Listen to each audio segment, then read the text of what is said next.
Hello, welcome back to my channel and welcome if you're new. Thanks for joining me. Today I'm going to do a little bit on visible mending, but particularly on a stretchy or knit fabric. Check the timestamps in the description because there's a couple of bits that you might want to skip ahead to. Let's get started. So the first thing you need to do when you're thinking about doing some visible mending is assess the damage and what you need to cover up. This is, you can see, it's a great big hole. It was a tiny little ladder and then it went into the washing machine and it's almost irreparable, but I absolutely love this top. It's ancient. It's a linen and something knit, I'm not sure what. It just so happens though that when I bought this, I bought this little shrug top here, which is almost exactly the same colour. On the camera it reads the same colour. In real life this one's faded and this one's never been worn. It's got this lovely sort of lace edge. It's also got a similar edge around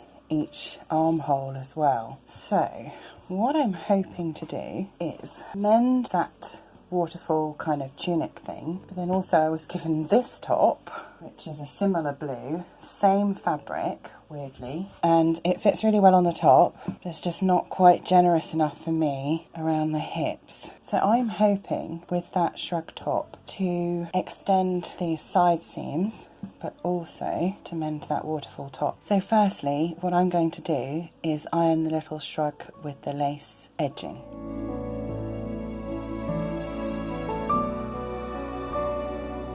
So the next thing I need to do is measure exactly what the seam length is that I want to extend from the other garment, piece of fabric, whatever you want to call it. It's about 16.5 inches at the one side, whatever side that is. I don't know how much, yeah, it's about 16.5 inches front and back. We put tunic top with sleeves. I need to extend it 16.5 inches. So the total would be 30 to 33 inches. Probably it's better to stick to 16.5 and add seam allowance because I don't think I'm going to be able to get continuous pieces. So we'll stick to that. And I'm just going to go with the width that I can cut from the fabric. That's all I can do really. And then the next thing I need to do is measure the area of damage that I want to do my visible mending on. The good thing about this is it's right next to a seam, so I'll be able to hide one edge in the seam and it won't show. Might even be able to hide the other end of it there, and then if I choose a piece of the lace edge, that bit will just look pretty. It will look like it's meant to be. The seam comes to here and then it splits off into two, and you can see the damage goes right down into that first split. So if we just measure that, there's about 10 inches. Then that ladder comes down a little bit further. So I think to be on the safe side, it's going to be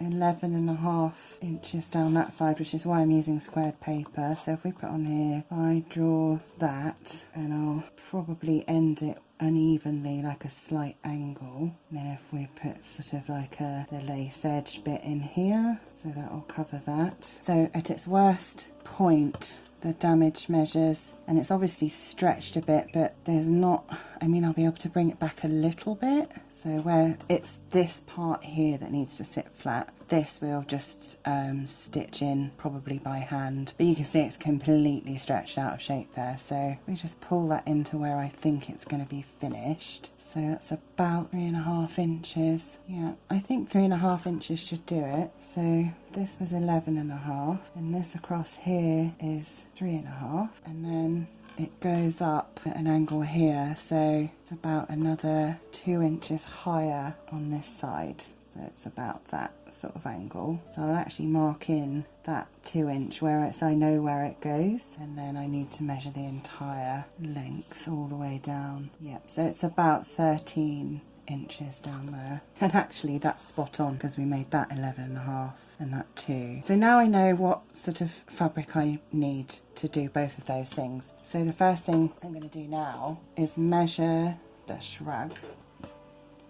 So because I don't think, even if I fold this in half, I don't think there's enough of that entire bit to do all the way across each side. So it comes up short by about 3 inches, and it's actually in the back that it's short. However, there's an angle on this. So if we were going to cut it across here for the extension, that's quite a lot shorter. I think what I'm going to do is pin on this bit because I'd like to have it as wide as possible. So I think I'm just going to pin that on without cutting anything apart. So I'm going to pin it on and see what it looks like. So I've pinned this bit on, and amazingly this seam here matches up perfectly with the front seam. There's the edge. So I think my best bet is to cut off all of this across the bottom of the shrug and pin this onto the front so you can see how it will extend off the side. So if I cut this strip off, what I can do when I get to the middle part here is I can put an extension piece, because I'll cut this into 2 and then I'll put an extension piece in. It will be right at the bottom of this bit here. So I'm going to go away and cut that off. Wish me luck,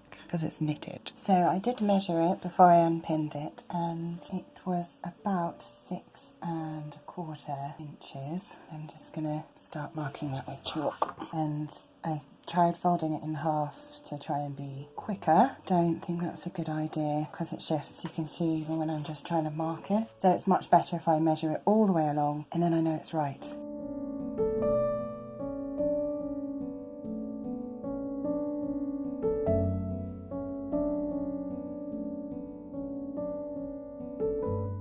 I just wanted to point out this bit here. I've just angled it slightly. It's because there's a curve in this seam here, but where we're stitching it onto something that's almost the same shape as that, it's going to fit absolutely fine and it will work really well. So I'm going to cut this out and then rush it to the sewing machine to overcast it with a very wide zigzag. I might see how it's holding up because it's quite a fine knit, so I really want to catch every single bit.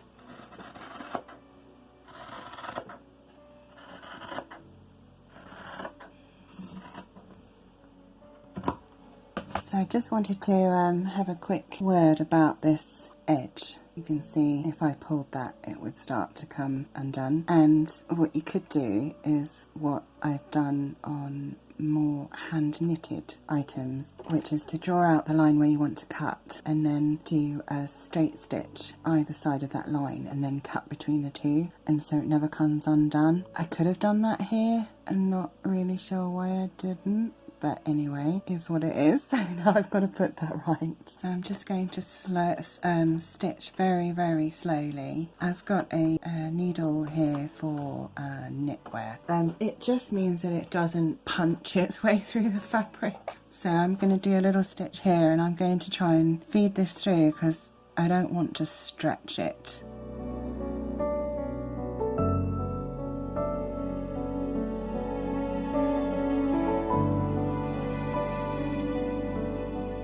So I've just stitched across the middle of this. If I hold that up, okay, you can't see it, let's try a different angle. So you just see like a little tram line of sewing there. So I did what I should have done with the rest of it. I drew the midpoint line and I matched all of these scallop edges to make sure it was in the right place, and then I followed the line of the knit to make sure it was straight, and now I'm going to cut that apart, and this is that strip. So this is in the centre of the back of what was the shrug. Now I need to cut between these two lines of stitching, which you can't see, and hey, here's the thing, neither can I. Oh my goodness. So I've got 2 pieces to go onto the top, and then I'm going to find out how much I need to extend these ends by. And what I thought while I was just doing that sewing was the easiest thing to do would be to measure whatever it is and literally just cut a chunk off of the back of one of the sleeves. And that, remember, I had to do all this measuring so I'd got enough to do this mend. So one sleeve will do both sides, which will leave me a complete sleeve to do my mending, which I think is more than enough, but I'm probably going to need 2 pieces. I mean, I could have sacrificed a bit of this, so I could have had that all in one piece, but this way I get 2 wearable tops out of this nice shrug, so that's why I'm doing it this way. So now I've established that there is enough fabric to extend the sides of the other tunic using these two pieces, which you saw me do, and then I will come back to it in a little while and use one of the armholes. But what I'm going to do now is go back to my actual visible mending, which is what this video is supposed to be about, and I'm going to make a piece out of the other armhole to cover the great big ladder on the other tunic. So here's the ladder again on the original tunic, and I've just slid a piece of white paper underneath. Two things: it can show you the extent of the damage, which is really quite something. It also shows you how fine this is. There's my hand for reference. You can see it is really, really fine. So I think the only way of making this wearable again is to cover it in the same fabric which I have on this tunic. So here's the armhole that I'm going to use. The armhole's not quite long enough, even though there's quite a curve on it. I don't want it curved on here, especially because this is right near the bust line. That might just look a bit odd. I think what I'm going to do is cut the bottom of this open, and I'm not going to worry too much about fraying and stuff like that because I won't be using that whole bit, and then I'll see what I've got. So I took some measurements somewhere.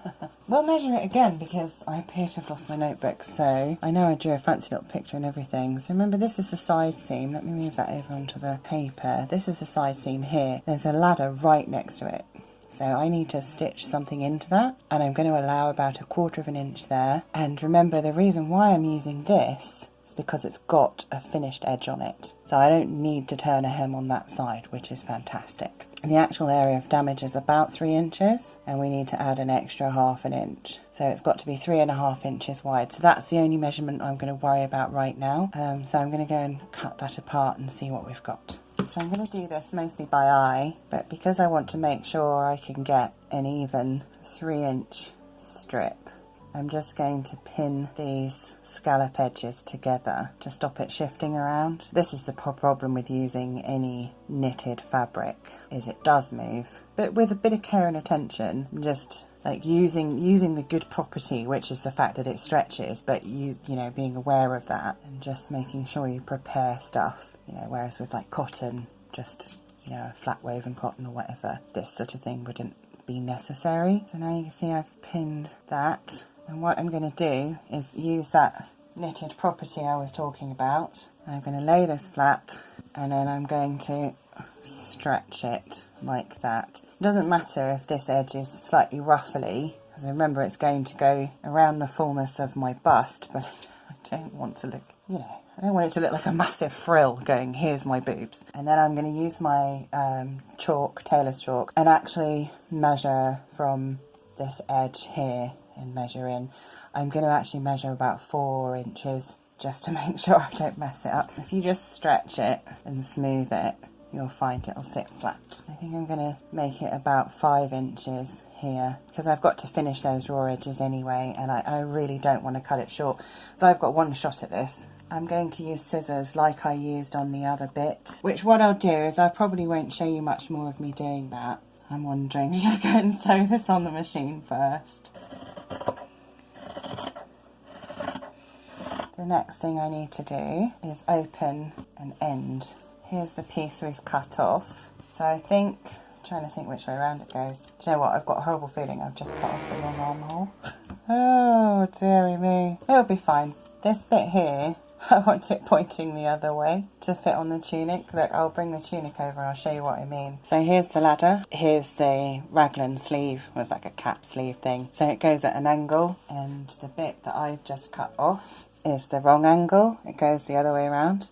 If I had checked and cut off the other armhole, I could have used it going in the right direction, and that would have been absolutely brilliantly perfect. However, I didn't check, and I can't cut the other armhole off because I need about, I can't remember what it was, 6 inches or something. So this is already too short to use for the other extension. What I am going to do is put this bit here, the very edge of that pattern, and I'm going to shape it accordingly to what's going on under here. Do you know what? I'm going to go with it. I think it's going to be okay. If not, what I can do is just extend it. Oh, I know what I could do. Brilliant. What I could do is use this bit and have it going, turning the corner here. Right, that's it. That's my plan. There you go. It was planned all the way through. Because this is so fine, I do not dare try and lay the fabric over the top, cut it to the right shape, which I probably would do with cotton. You know, it's a bit like draping onto a dress form or something like that. You're probably okay as long as you hold stuff away. This is so fine. One false move with the scissors and it's, well, that's it. That's the end of that. So what I'm going to do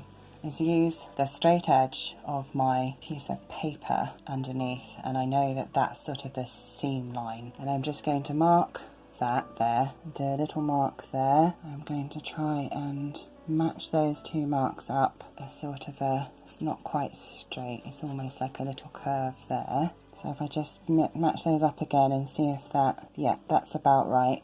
And so I'm making, what I'm doing is essentially I'm making myself like a little template. I've just marked here. The last bit I need to do is just mark this hole here. So I know that's the widest bit there. And when I take my bit of paper out, I can make myself a very rough kind of template to use on the other piece of fabric. So that gives me a guide to work to. Now I know I want to make it a little bit wider because this was the widest extent of the hole, and I want to make sure there's an overlap to about here.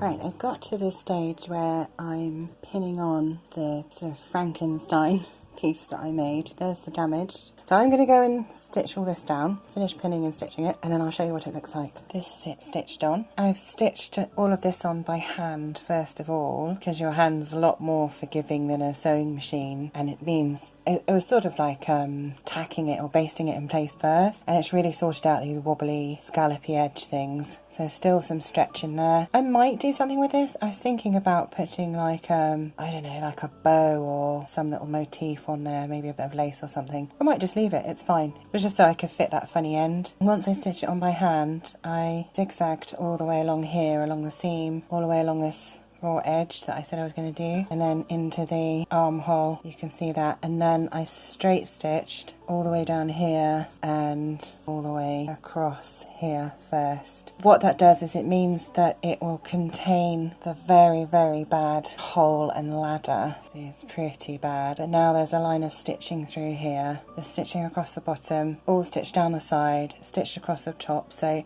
even if this just shears off at some point, it won't spread any further. So it's been completely stabilised, and I've got a tunic to wear. I love this tunic so much. I know it still looks like, there's little pulls on it, I know it still looks like an old tunic, but maybe I'll get another 2 or 3 years wear out of it. I hope so. So this is what it looks like now it's finished. It's not going to go anywhere. We've stabilised down here and all around the hole itself. I'm still not 100% happy that that's gonna hold it. So I've been going through my embroidery threads and I found some threads here, and I think what I'm going to do is just do like a continuous running stitch but in the different colours. So I should just go up and down, and yes, you'll be able to see it, that's the whole point. And then I might try and find something either much lighter or darker to thread through there. I was looking for some cotton pearl. This is cotton pearl, so you can see it's got a twist to it. So embroidery thread you could pull apart into strands, but this you couldn't. This will stay twisted. I've made the executive decision that I am going to need to use an embroidery hoop. If it was denim, obviously you wouldn't get it in an embroidery hoop, but this is so stretchy and fragile that I think it'll just hold everything in place, and it'll hold it straight. I'm not going to put the hoop on tight, it's just to stop it moving around because I want to keep this edge straight here, so I'm going to pop that on there. When you're using a thicker fabric, don't forget to undo the outer hoop And that means you won't stretch your fabric too much as well, which I don't want to do. And then the other thing to remember is when you take the hoop off of something like this, unscrew it first. Don't just pull it. On cotton and linen, it's fine to just pop the hoop apart. You're not going to do any damage at all. But on something like this, you know, we want it to be as though it's never been in the hoop at all. So I'm just going to do some stitching up and down here, and I'll just work my way all the way along. If you've seen my reproduction quilt video from 1920s, you'll see I apply the same kind of technique to quilting.